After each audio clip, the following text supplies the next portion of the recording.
Now, there are a lot of things you can do for longevity, but they all cost something. Time, effort, money. And that's why my approach is to focus most on the things that give you the biggest health benefits. So I ranked 8 popular longevity habits from least to most useful. Starting with number 8, supplements and longevity drugs. Unless you have a specific nutrient deficiency, supplements are at best a waste of money. For generally well-nourished people, taking vitamins or antioxidants for no specific reason has not been shown to extend life. And some high-dose supplements, they can even cause harm. Now, I do get the appeal of longevity supplements.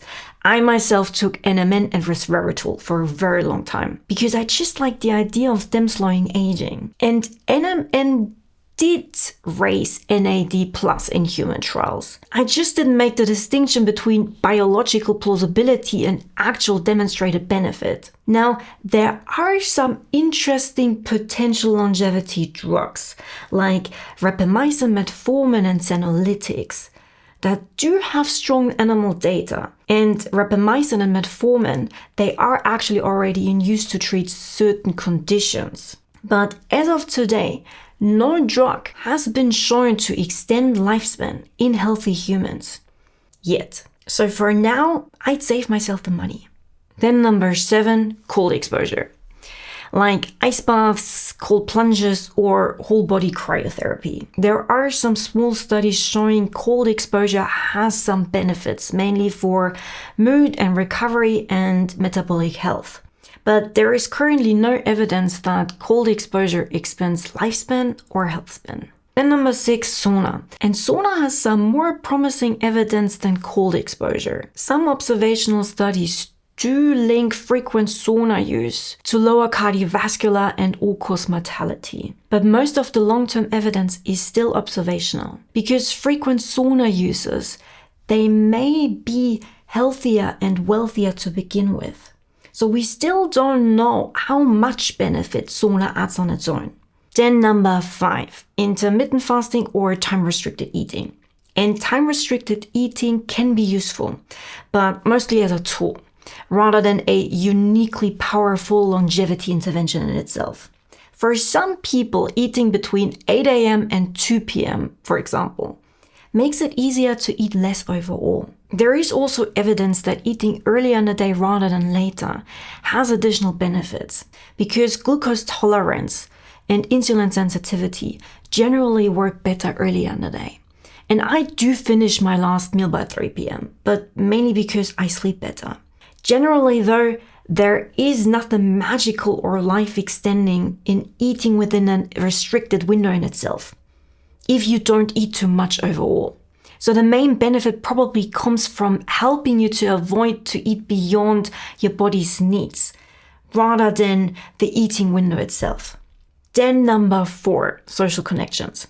And yeah, social connections isn't a habit in quite the same way as the others, but it has strong and surprisingly underappreciated links to overall health. And I bet that if you have heard about this link, it was probably through long-running research comparing the mortality risk of social isolation with smoking up to 15 cigarettes a day. This analogy is definitely useful in showing the scale and making it memorable, although many researchers have pushed back on this comparison, saying it oversimplifies and overstates what the actual evidence can support. And that's why I put social connections in 4th place.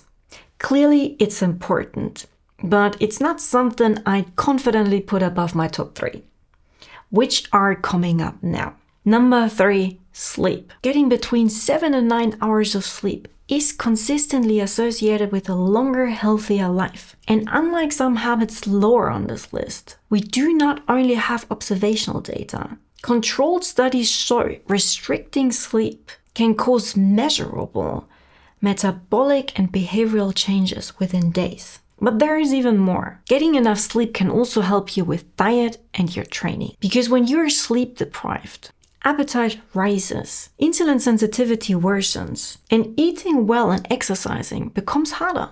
And that's why I put sleep 3rd. Because it has direct health benefits, Plus, it makes other longevity fundamentals easier to stick to. Then number 2, nutrition quality. There is no single perfect longevity diet, but there is strong and remarkably consistent evidence for dietary patterns. And the healthiest patterns are generally rich in whole plant foods and low in ultra-processed foods. And that's why I put nutrition second. Because a good diet lowers the risk of several major diseases that can shorten life. And that brings me to number 1. The habit I think gives you the biggest return for the time and effort you put in. Exercise. Exercise is often described as the longevity drug that doesn't exist. If you could bottle the benefits of exercise into a pill, it would be one of the most prescribed drugs on earth. And one reason is that exercise benefits nearly every system.